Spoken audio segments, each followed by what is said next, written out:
ഭാരതാംബ വിവാദത്തിൽ സർക്കാരും ഗവർണറും തമ്മിൽ കത്തിലൂടെ പോര്. ചടങ്ങ് ബഹിഷ്കരിച്ചത് പ്രോട്ടോകോൾ ലംഘനം എന്ന വാദത്തിൽ ഉറച്ച് രാജ്ഭവൻ. പരിപാടി തീരും മുമ്പ് ഇറങ്ങിപ്പോയത് ഗവർണറോടുള്ള അവഹേളനം. ഇക്കാര്യം ചൂണ്ടിക്കാട്ടി സർക്കാരിന് രാജ്ഭവൻ വീണ്ടും കത്തയക്കും. ആര് കത്തയച്ചാലും പ്രോട്ടോകോൾ ലംഘനം നടത്തിയത് ഗവർണറെന്ന് മന്ത്രി വി ശിവൻകുട്ടി.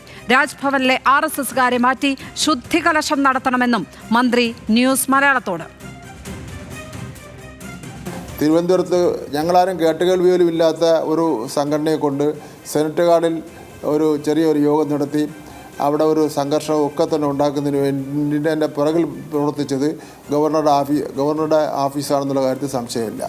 അവിടെ ഗവർണറുടെ ഓഫീസിൽ പിന്നെ കരകളഞ്ഞ 2 RSSകാർ പ്രവർത്തിക്കുന്നുണ്ട്. അവരാണ് ഈ കാര്യങ്ങളൊക്കെ കുഴപ്പത്തിലാക്കുന്നതും അദ്ദേഹത്തിന് തെറ്റായി ഉപദേശിച്ച് കൊടുക്കുന്നത്. ആദ്യം ഗവർണർ ഓഫീസ് ശുദ്ധീകരിക്കണം.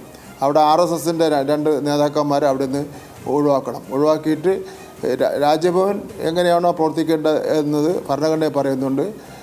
അതുകൂടാതെ തന്നെ സുപ്രീം കോടതി വിധിയിൽ പറയുന്നുണ്ട്, ഹൈക്കോടതി വിധികളിൽ പറയുന്നുണ്ട്. അപ്പോൾ അതിൻ്റെ അടിസ്ഥാനത്തിൽ പോകേണ്ടതായിട്ടുണ്ട്. അർജുൻ രാജ് ചേരുകയാണ് തിരുവനന്തപുരത്ത് നിന്ന്. അർജുൻ, അക്ഷരാർത്ഥത്തിൽ ഇപ്പോൾ ഗവർണറിനും സർക്കാരിനുമിടയിൽ ഒരു കത്ത് യുദ്ധമാണ് നടന്നുകൊണ്ടിരിക്കുന്നത്. ഓരോ ദിവസവും ഓരോ കത്താണ്. ഒരു ദിവസം ഗവർണർ സർക്കാരിന് കത്ത് കൊടുക്കുന്നു, പിറ്റേ ദിവസം സർക്കാർ ഗവർണറിന് കത്ത് കൊടുക്കുന്നു. ഇതിനൊരു അവസാനമില്ലേ എന്ന് തോന്നുന്ന വിധത്തിൽ ഭാരതാംബ വിവാദം തുടരുകയാണല്ലേ? ലക്ഷ്മി, തീർച്ചയായും കത്തിലൂടെയുള്ള പോരാണ് ഇപ്പോൾ സർക്കാരും ഗവർണറും തമ്മിൽ നടക്കുന്നത്.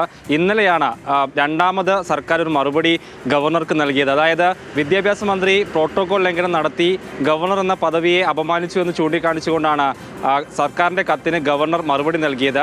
അതിനുശേഷം മുഖ്യമന്ത്രി നൽകിയ കത്തിൽ ഏതെങ്കിലും തരത്തിലുള്ള പ്രോട്ടോകോൾ ലംഘനം വിദ്യാഭ്യാസ മന്ത്രി നടത്തിയിട്ടില്ല. ഭരണഘടനയെ പിടിച്ച് തൊട്ട് സത്യം ചെയ്തിട്ടുള്ള വിദ്യാഭ്യാസ മന്ത്രിക്ക് പൊതു ചിഹ്നമല്ലാത്ത ഒന്ന് കണ്ടു കഴിഞ്ഞാൽ അവിടെ നിന്ന് ഇറങ്ങിപ്പോകാനേ കഴിയൂ. അതാണ് വിദ്യാഭ്യാസ മന്ത്രി ചെയ്തത്. ഏതെങ്കിലും തരത്തിൽ പ്രോട്ടോകോൾ ലംഘനം ഉണ്ടായിട്ടില്ലെന്ന് ചൂണ്ടിക്കാണിച്ചുകൊണ്ടാണ് മുഖ്യമന്ത്രി ഇന്നലെ കത്ത് നൽകിയത്. പക്ഷേ അവിടം കൊണ്ട് തീരുകയല്ല ഈ പ്രശ്നം. ഇന്ന് ഗവർണർ രാജ്ഭവൻ വീണ്ടും സർക്കാരിന് കത്തയക്കാൻ ഒരുങ്ങുകയാണ്.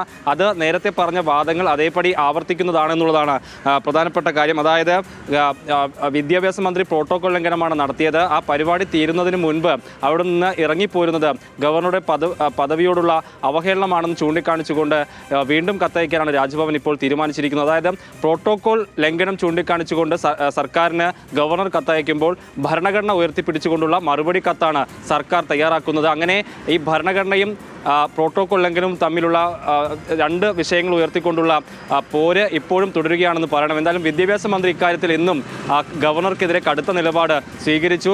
സെനറ്റ് ഹാളിലെ സംഘർഷത്തിന് ഉൾപ്പെടെ കാരണം രാജ്ഭവനിലെ RSSകാരായിട്ടുള്ള 2 പേരാണ്. അവരെ അവിടെ നിന്ന് പുറത്താക്കണം എന്നതുൾപ്പെടെയുള്ള ഗുരുതരമായിട്ടുള്ള ആരോപണങ്ങൾ ഇന്നും വിദ്യാഭ്യാസ മന്ത്രി ആവർത്തിക്കുന്നതാണ് കണ്ടത്. സെനറ്റ് ഹാളിലെ സംഘർഷവുമായി ബന്ധപ്പെട്ട് രജിസ്ട്രാർ നൽകിയ വിശദീകരണം ഇന്ന് VC ഗവർണർക്ക് നൽകുകയും ചെയ്യും. മതപരമായിട്ടുള്ള ചിഹ്നം അവിടെ ഉപയോഗിച്ചു, അതുകൊണ്ടാണ് ആ പരിപാടി റദ്ദാക്കാൻ ആവശ്യപ്പെട്ടത് എന്നത് ചൂണ്ടിക്കാണിച്ചുകൊണ്ടാണ് രജിസ്ട്രാർ VCക്ക് കത്ത് നൽകിയത്. എന്താണ് മതചിഹ്നം എന്ന് ചൂണ്ടിക്കാണിക്കണമെന്ന് രജിസ്ട്രാർക്ക് VC പിന്നീട് കത്ത് നൽകി. അത് ഞാൻ നേരത്തെ നൽകിയ വിശദീകരണത്തിൽ വ്യക്തമാക്കിയിട്ടുണ്ടെന്നായിരുന്നു രണ്ടാമത് രജിസ്ട്രാറിന്റെ മറുപടി. ഈ മറുപടി ഇന്ന് ഗവർണർക്ക് VC നൽകുകയാണ്. അതുകൊണ്ട് ആ ഗവർണർ, ചാൻസലർ കൂടിയായിട്ടുള്ള ഗവർണർ, കേരള സർവകലാശാല രജിസ്ട്രാർക്കെതിരെ എന്ത് നടപടിയെടുക്കുമെന്നുള്ളതും ഇനി പ്രധാനപ്പെട്ട കാര്യമാണ്. ഭാരതാംബ വിവാദം ഏതെങ്കിലും രീതിയിൽ അവസാനിക്കുമെന്ന് ഈ ഘട്ടത്തിൽ പറയാൻ കഴിയില്ല.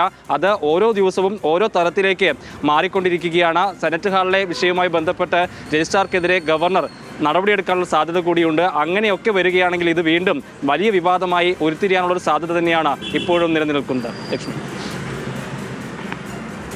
അർജുൻ രാജാണ് തിരുവനന്തപുരത്ത് നിന്ന് വിവരങ്ങൾ പങ്കുവച്ചത്.